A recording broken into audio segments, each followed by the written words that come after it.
En un món configurat a través dels estats-nació, les persones tendim a autorreferenciar-nos en el nostre país quan se'ns pregunta en l'estranger per la nostra procedència i si ens trobem dintre dels estats-nació podríem ser sicilians en el cas italià, bavarians en l'alemany o valencians en el cas espanyol.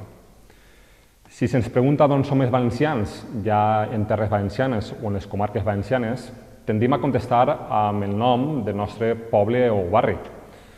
Però per què rarament ho fem en termes comarcals?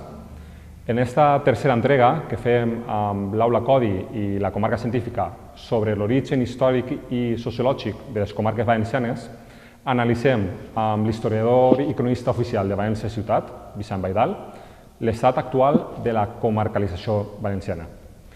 Ens preguntem en aquest vídeo també què caldria fer per avançar en la vertebració i la comarcalització territorial i en la pròpia identificació dels valencians més enllà de la identitat local.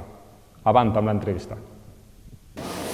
Vicent Baidal, historiador, gràcies per oferir-te a fer aquesta entrevista amb nosaltres. Gràcies a vosaltres.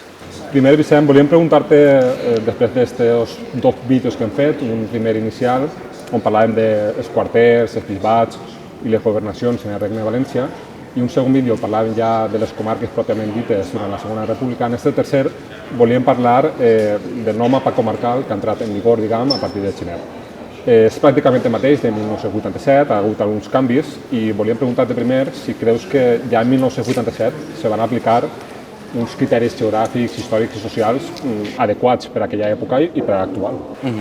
Bé, jo crec que de manera general, el criteri general, sí. Evidentment hi havia millores a fer i algunes errades que es van cometre, però que s'han corregit precisament amb aquest darrer canvi.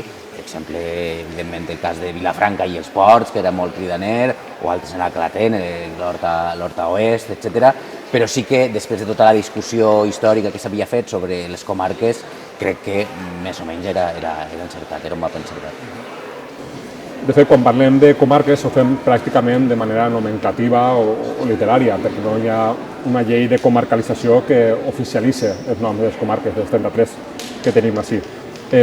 Per què creus que encara estem així a hores d'ara? Bàsicament perquè no hi ha una hegemonia política dels grups que defenen una altra visió de les comarques. De fet, quan hi hagué el canvi de govern en el 2015, això es va prendre com una de les coses que s'havia de canviar, i en l'any 2016 i en el 2017 es va discutir, es va parlar, etc.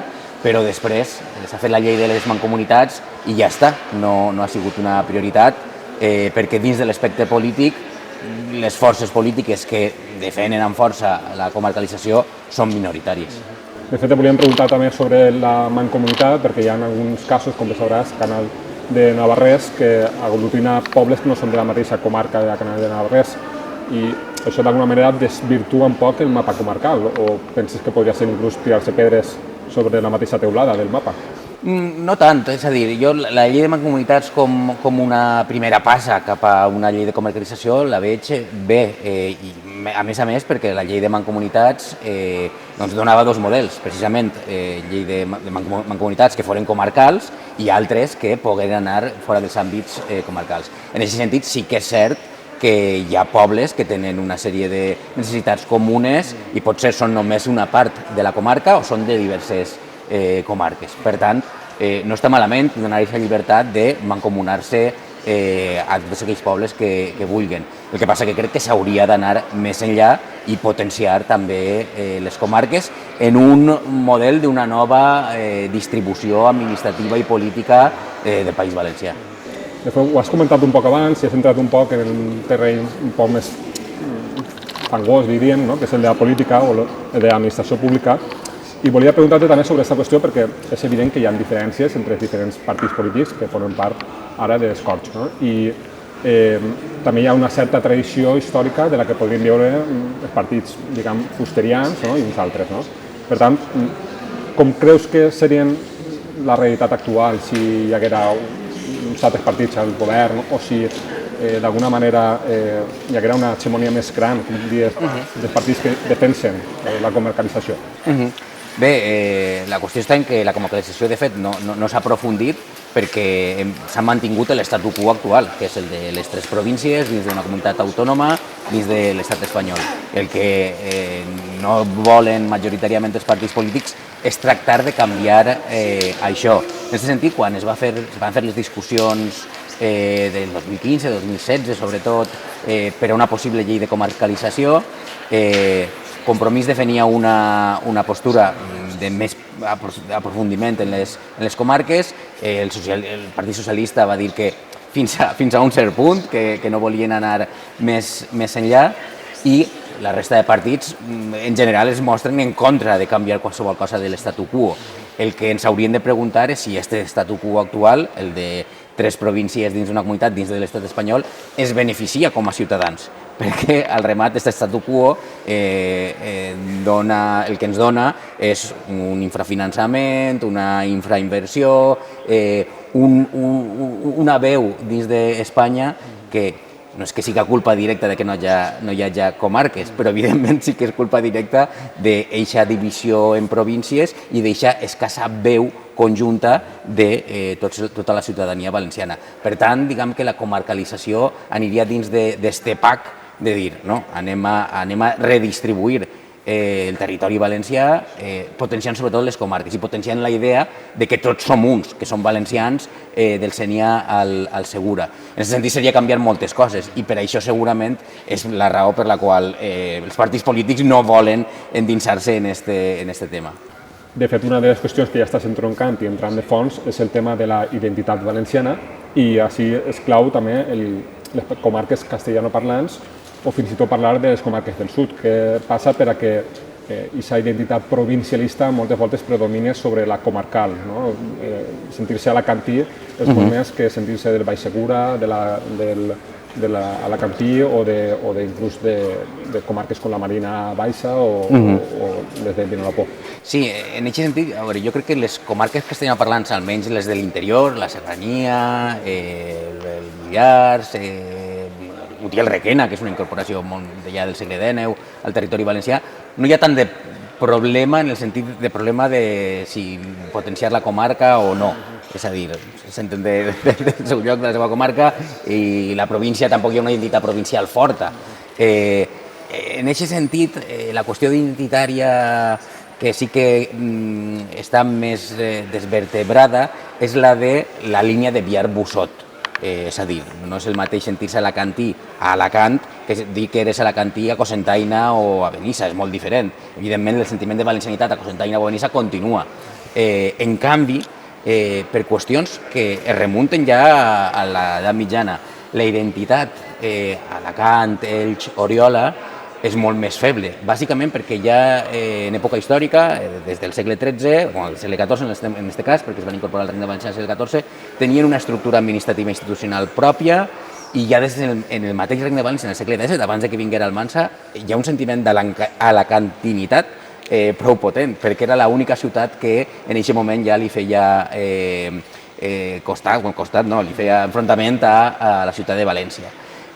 Això en cap moment de la història hi ha hagut una proposta per part dels dirigents valencians, per part de la intel·lectualitat valenciana, de com cosir això, de com cosir que sí que tenim un passat comú, una història comuna, uns interessos comuns, perquè evidentment tenim uns interessos comuns diferents als que poden tindre els veïns castellans o fins i tot, en part, els veïns murcians, i per tant no s'ha reconstruït en cap moment, no s'han enfortit els lligams. I en aquest sentit, el que sí que fa la diferència és la província. Ser capital de província en Alacant és una cosa que no es vol deixar perdre davant de possibles canvis que no sabem ben bé què se li oferirà. En aquest sentit, jo el que demanaria dels dirigents valencians és que si volen aprofundir en una nova planta, per dir-ho d'alguna manera, del territori valencià, pensen molt bé què es proposa. Perquè no només estaríem parlant de comarques, també estaríem parlant d'autoritats metropolitanes, que serien molt importants en el cas de València, en el cas d'Alacant i Elx, en el cas de Castelló. Per tant, jo sí que seria partidari d'intentar canviar el panorama que tenim, bàsicament perquè això podria enfortir la pròpia identitat valenciana i podria enfortir els nostres interessos com a ciutadans valencians dins de l'estat espanyol, però ben pensat, fer-ho ben pensat. Els canvis que implica tot això són tan importants que per això crec que els polítics no volen clavar-se en això. que important és la vertebració territorial precisament per a aquesta promoció de la identitat valenciana i també el teixit social de les comarques. Parlem de, per exemple, els últims canvis del mapa comarcal de Gener i veiem com l'Horta Oest, com comentaves, ha desaparegut i en gran part pel treball del teixit social i associatiu de la comarca, com per exemple la Fundació Horta Sud, que a través de diverses campanyes de comunicació han aconseguit per fi de fer-se de l'Horta Oest inexistent. També ha passat en els nous canvis de l'Alt Maestrat a través de l'entitat de Maestrat Viu, que ha treballat en aquest sentit, però hi ha altres comarques més xicotetes, amb menys població, nuclis poblacionals més febles, que no tenen aquest teixit social. Aleshores, és més difícil que les seues reivindicacions puguen ser escoltades o articulades d'una manera més potent. De quina altra manera, i això en termes històrics com a historiador, se pot crear consciència col·lectiva o comarcal que no siga només amb el teixit social? És a dir, juguen un paper ahí fonamental mitjans de comunicació, entitats educatives, etc. Sí, a nivell històric s'ha generat consciència sobretot de dalt cap avall, normalment, és a dir, de les institucions polítiques i els dirigents cap avall, és a dir, amb els missatges i amb les pràctiques i amb la defensa d'una sèrie d'interessos. Ja en època més contemporània ha anat de baix cap a dalt, per dir-ho d'alguna manera.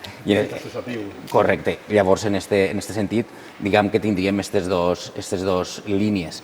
També en relació amb tot això, amb l'aport dels llocs o de les comarques més menudes de no ser escoltades en un problema de despoblament com tenim aquesta idea, per això deia Des que si es vol canviar i si es vol aprofundir la comarcalització i si es vol, diguem també, llevar la certa centralització que impliquen les províncies, que al remat la província, tot i que dona molts servicis als pobles menuts, està engrossant les grans capitals. En aquest sentit, per això dic que crec que s'hauria de pensar bé quins nivells es creen dins d'aquesta nova planta, al remat pensant, com dic, sempre en el benefici de la gent que viu als pobles i les ciutats. Crec que això seria beneficiós per a tots, perquè aquest statu quo ens ha portat moltes coses bones, però té moltes coses millorables, siga en el despoblament, siga en la inversió, siga fins i tot en la relació amb l'Estat, etc. De fet, ahir també hi ha una pregunta en la que potser t'has avançat, que és la proposta que va fer en aquest moment el president Paco Camps, Francisco Camps, i també Ximo Puig en 2013. Camps la va fer a través d'una tesi doctoral, Puig a través d'unes declaracions, en les que advocaven per una reforma electoral que tinguera en compte la circunscripció comarcal. És a dir, que a través de les comarques se poguera també elegir els nostres representants. Llevant els detalls que puguin haver i totes aquestes qüestions, a priori podria semblar una bona proposta. Jo ho veig ciència-ficció en aquest cas. És a dir, crec que primer s'hauria d'avançar en altres aspectes, com és comarcalitzar tots els àmbits sanitaris, judicials, administratius, que això encara està per fer. Hi ha districtes judicials i districtes sanitaris que no concorden amb les comarques o amb àmbits, encara que siga supracomarcal, però que encaixen en les comarques. Crec que s'hauria d'avançar ahir. Crec que s'hauria d'avançar en una llei de comarcalització que doni alguna classe de representativitat a les capitals comarcals i a les comarques, i després ja es podria fer el tema de la subscripció electoral, però que això vol d'una sèrie de canvis en els quals crec que actualment és molt difícil treballar perquè no és una cosa que estigui a l'agenda. De fet, quan parlem de comarcalització també tenim una particularitat, i és que és difícil trobar els antagonistes. Moltes vegades se comenta això en ciència social, lluitar contra algú o tindre enfront el teu antagonista és més senzill per a crear una consciència col·lectiva pròpia, una identitat pròpia. En aquest sentit, creus que això pot fer que la comarcalització no estigui damunt de la taula com una qüestió política, com comentaves abans, prioritària, per fer precisament que no hi ha un antagonisme clar i per tant la batalla a lliurar no és tan millora? Per una banda, les comarques normalment són un fet històric i geogràfic en les quals tampoc cal tindre un enemic o un rival o un adversari per a potenciar-les. És a dir, la gent que és de la Ribera o que és del Baix Segura o que és de la Plana ho té clar perquè això ve de molt lluny i també per una sèrie de condicionants geogràfics. I en aquest sentit, pel que dius dels antagonistes, jo crec que el tema de la comarcalització va molt en el pack de enfortiment de la identitat valenciana i enfortiment dels interessos valencians i de si tenim una alternativa millor a la provincialització, la pura provincialització sense més nivells intermedis. Llavors això és el que s'hauria de posar sobre la taula. En el moment de l'arc parlamentari, crec que dels interessats només són dos o tres, un més interessat, que en aquest cas és el que té un component valencianista dins del seu partit, ho ha proposat, diguem que això ha passat sense pena ni glòria i després no s'ha tornat a proposar. Per tant, què fer? Doncs intentar potenciar la identitat valenciana per a que això estigui dins d'aquest pacte, de si tenim una alternativa millor a l'estructura provincial, perquè crec que l'estructura provincial, com deia abans, doncs el que ens fa és continuar en el mateix statu quo, que té molts perjuís per als valencians, que a voltes no són conscients, però tenim un deute públic ciutadà valencià que algun moment haurem de pagar o solucionar perquè és enorme. Altres podrien pensar que precisament per tindre via lliure, de no tindre aquest antagonista tan clar, podria fer que fos més senzill avançar en això, precisament perquè, com bé comentaves, algú d'Almoradí igual no té cap problema en que se potenci la seva comarca de Baix Segura, igual com algú de Vinaròs en el Baix Maestrat, i per tant això podria ser que fos també una batalla de llarg recorregut sense ningú que s'oposi. I per acabar, Vicent, volíem preguntar-te també sobre el moment actual d'hipermediatització de les societats, en les quals les persones configuren el seu saber, diguem, a través del que escolten, veuen i llegeixen en els mitjans de comunicació o en les xarxes socials. En el Vox Populi que farem en el primer vídeo anàrem als carrers i veiem com les persones de la comarca de la Ribera Alta, en aquest cas, coneixien pràcticament millor les 52 províncies espanyoles que no pas les 33 comarques valencianes. Per tant, quin paper creus que han de jugar els mitjans de comunicació a l'hora de crear aquesta consciència comarcal? Crec que haurien de tindre un paper actiu, però no només els mitjans de comunicació, és a dir, també en l'educació crec que és fonamental que es potencie molt més el coneixement del territori valencià, de les comarques valencianes, de la geografia valenciana, això és bàsic, i que a partir d'ahir també els mitjans de comunicació públics per una banda, que han de ser el motor que arrossegui dels mitjans de comunicació privats, perquè els mitjans de comunicació privats, molts d'ells, alguns pocs són comarcals, però molts d'ells no tenen estructura provincial. I per tant, diguem que entrem en esta pugna que comentàvem adés de províncies comarques. Per tant, això crec que també és una causa comuna, diguem. Estigues on estigues, tu pots potenciar la comarcalització i la consciència de comarcalitat i d'exigir també als teus dirigents i als teus representants polítics que això sigui una cosa que estiga damunt la taula i que es facin avanços o almenys que es torni a parlar d'això, tant a nivell escrit com a nivell comunicatiu, audiovisual, etc. Doncs sempre és una bona ocasió per a parlar d'això, no sempre, però evidentment com en aquest vídeo que estem fent, posar sobre la taula el tema i també reflexionar una miqueta. Hi havia la qüestió de si podem tindre una altra estructura territorial que ens pugui beneficiar com a valencians. Doncs, Vicent Bailal, historiador, moltíssimes gràcies per haver participat en aquesta tercera entrega de vídeos de l'origen comarcal. Gràcies a vosaltres.